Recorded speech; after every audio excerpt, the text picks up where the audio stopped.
With their sleek monochrome bodies, ferocious green eyes, and exuberant facial feathers resembling avian pigtails, harpy eagles, the largest of all the eagles, are often ranked among the planet's most spectacular birds, at the top of many birders' lists. They can weigh up to 25 pounds and have claws larger than a grizzly bear's, capable of exerting several hundred pounds of pressure. Indigenous myths speak of harpy eagles carrying away children, and although no evidence of this exists, they can snatch a grown sloth off a tree and take down a 20-pound deer. They look like an animal from a fantasy book, Miranda says. As top predators, harpy eagles play a crucial ecological role, keeping populations of prey species in check. Their presence in a forest is indicative of a healthy, functioning environment. No one knows how many remain in the wild, but scientists do know that they're disappearing.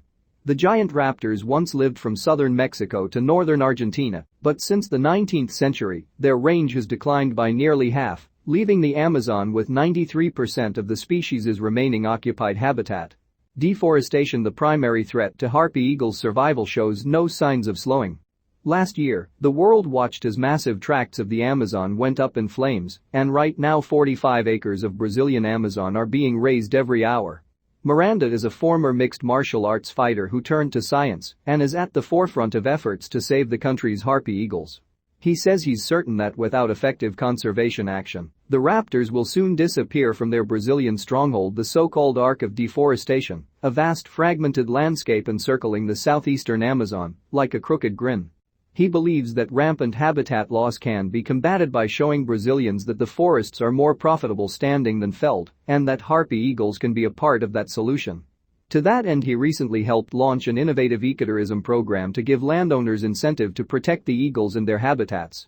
If you achieve conservation for harpy eagles, you achieve conservation for pretty much all biodiversity in the ecosystem they inhabit, says Richard Watson, president and CEO of the Peregrine Fund, a nonprofit conservation organization that leads a harpy eagle program in Panama. Mapping harpy eagle nests to identify the kinds of places where they still live and then protecting those places is a first step for ensuring a future for the birds. If we find the nest we've been searching for, it will add another crucial data point for estimating harpy eagle numbers in Brazil. Miranda pauses to glance at a GPS pin in Google Maps, marking the spot where he believes the nest to be. A racing stream, too deep for us to ford, blocks our way.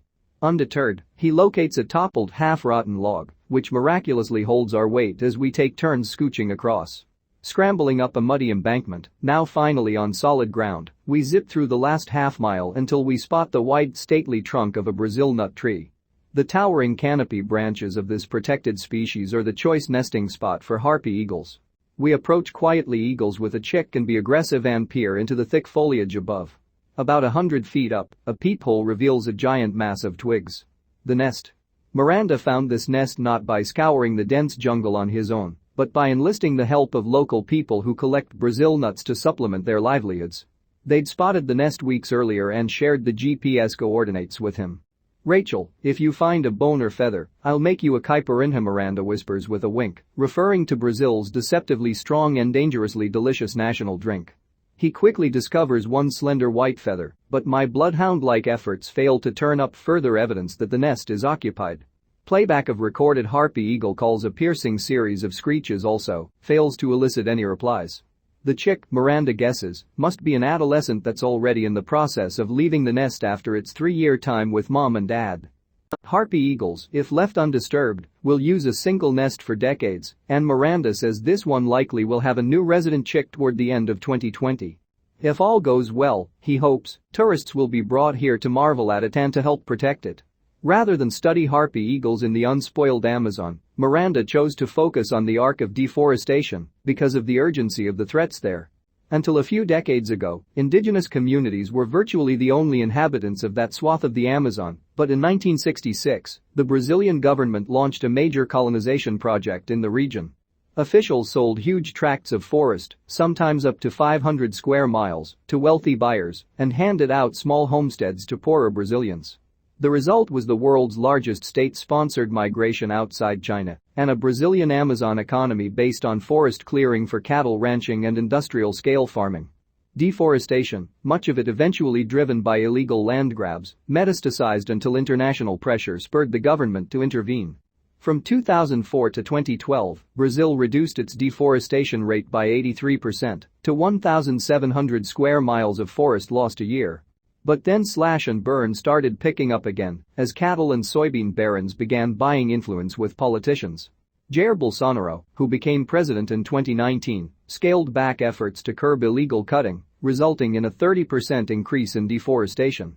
By some estimates, 95% of today's expanding deforestation is illegal. As Miranda says, we had a situation that was bad and is now getting much worse. When he arrived in the arc of deforestation, everyone told him harpy eagles had already disappeared. He based himself in ONF Brasil, a French research station 155 miles west of Alta Floresta, a town with 50,000 people and 700,000 cattle. Reminders that he was in the heart of active deforestation were all around.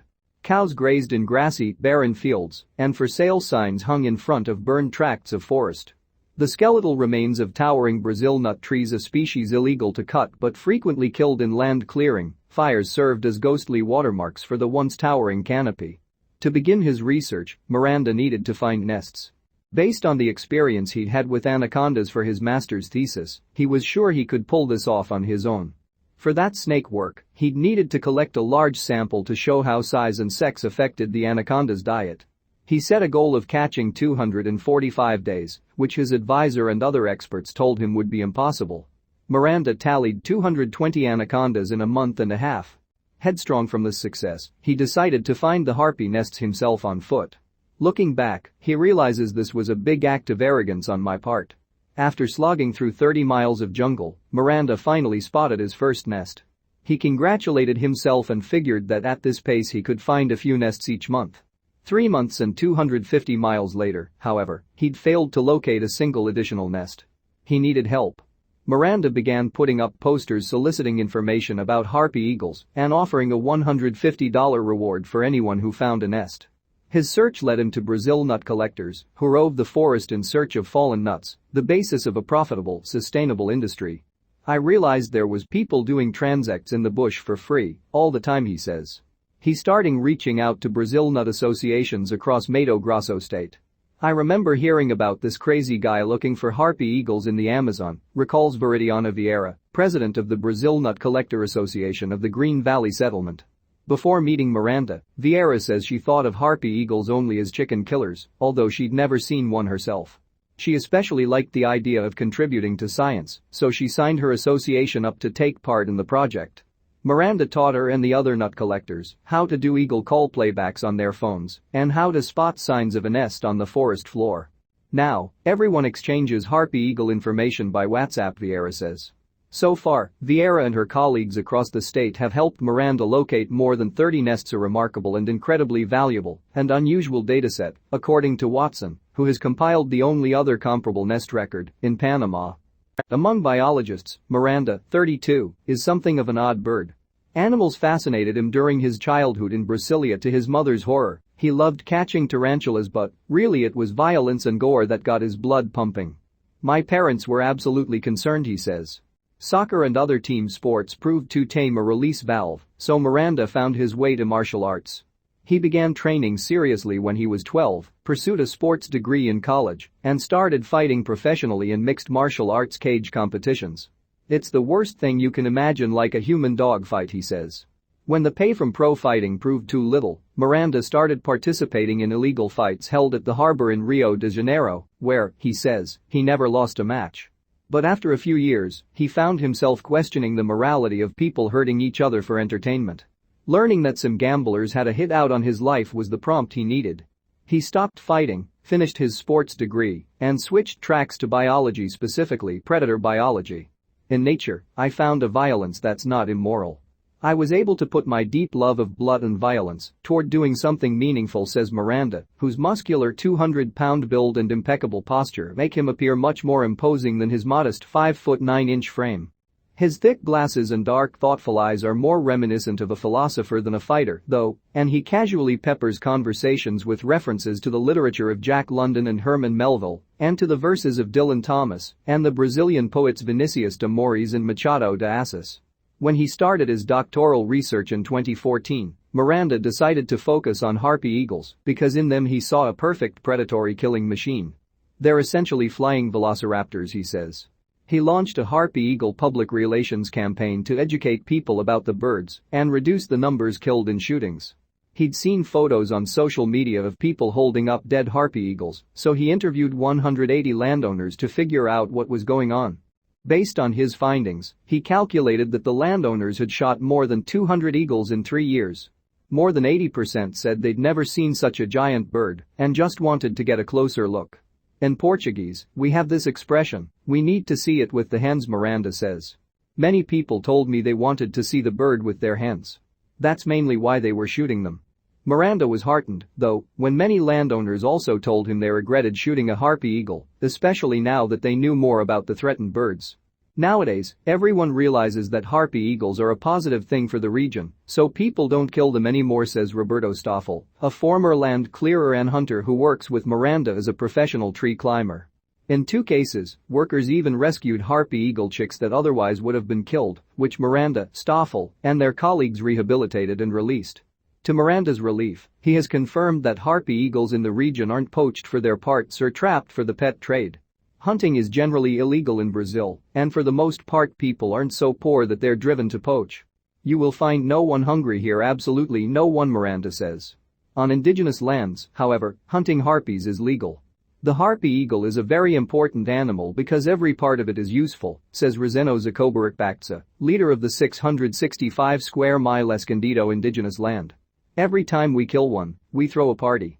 The bird's carcass is made into a sweet soup, the claws turned into handcrafts, and the bones and large feathers fashioned into arrows. Feathers also serve as showpieces for ceremonial headdresses. Roseno Ricbactsa estimates that his community kills 1 to 3 Harpy eagles a year. Inacio Ricbactsa, a village elder and healer, adds that if the birds are threatened with extinction, it's the fault of white people, not indigenous communities. We have Harpy eagles here because we take care of the forest, he says. You chop down the forest. Miranda says he doesn't think such subsistence hunting poses a serious threat to the survival of Harpy eagles in Brazil. The Indians still have fully forested landscapes, he says. They're taking better care of biodiversity than Brazil is. Preventing eagles from being shot is helpful, but the real challenge, Miranda says, is to figure out ways to make money off the forest that don't involve clearing enormous tracts for cattle ranching and agribusinesses. We're burning the world's most biodiverse forest to raise a few skinny cows, he says. To stop deforestation, we need to find a smart way of integrating the Amazon with the global economy. The good news, he continues, is that Brazilians can make money without chopping down the forest. Collecting Brazil nuts and farming fish, for example, are more profitable and sustainable than cattle ranching, according to numerous scientific studies. Miranda and others believe, and some studies have shown, that tourism offers another viable alternative. In 2017, he got in touch with Charles Munn, co-founder and owner of South Wild, an ecotourism company based in Cuiabá, Brazil, who jumped at the offer to collaborate. A lot of scientists are purely interested in basic research, not in applying their findings towards searching for sustainable solutions, Munn says. Everton is unusual in that he also really cares about creating green jobs and protecting nature. Munn, who organizes high-end photo safaris across South America, has a track record of making conservation profitable. He was the first to bring tourists to see the now famous jaguars, which became habituated to people in Brazil's Pantanal region, the world's largest tropical wetland, after Brazilian sport fishermen started feeding them. Last year, jaguar tourism brought in $7 million in profits.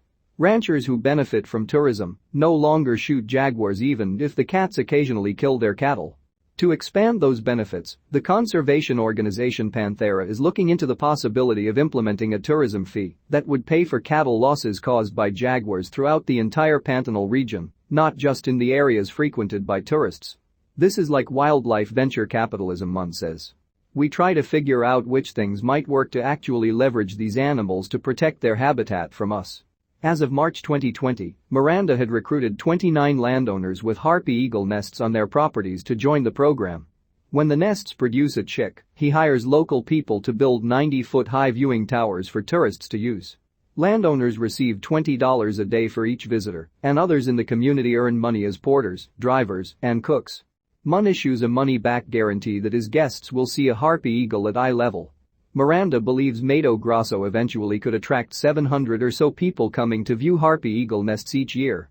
That would be profitable for Mun's company, but also, Miranda, Mun, and others say, a windfall for eagles. We've figured out the biology, the sociology, the economics, and the logistics, Mun says. Now we just need to get the word out. Even at this early stage, tourism is having an effect, Miranda says, by showing landowners that the forest is not an economically sterile place. Sinomer Picaudo, who has hosted tourists on his 60-acre ranch, says he isn't in it just for profit. As important as the additional money is, I also like to be involved directly in preventing species extinction. I have studied very little in my life, but even I understand that people can help to preserve the eagles in the forest if they work together. According to the Brazil Nut Association's Veridiana Vieira, harpy eagles are becoming a conduit for this way of thinking. My dream is to talk to our president and show him that the forest can produce a lot of money, she says, including from sustainable wildlife tourism and local activities, such as collecting Brazil nuts. Making money and conserving the forest can be on the same side. Miranda, for his part, is committed to securing a future for harpy eagles and the biodiversity they represent. He plans to launch a predator institute later this year in Alta Floresta, dedicated to basic research and to extending that research into real-world solutions. Conservation in the Amazon will only work if people who live here also own and drive it, Miranda says. I think, at some point, we'll realize that the Amazon is Brazil's greatest asset.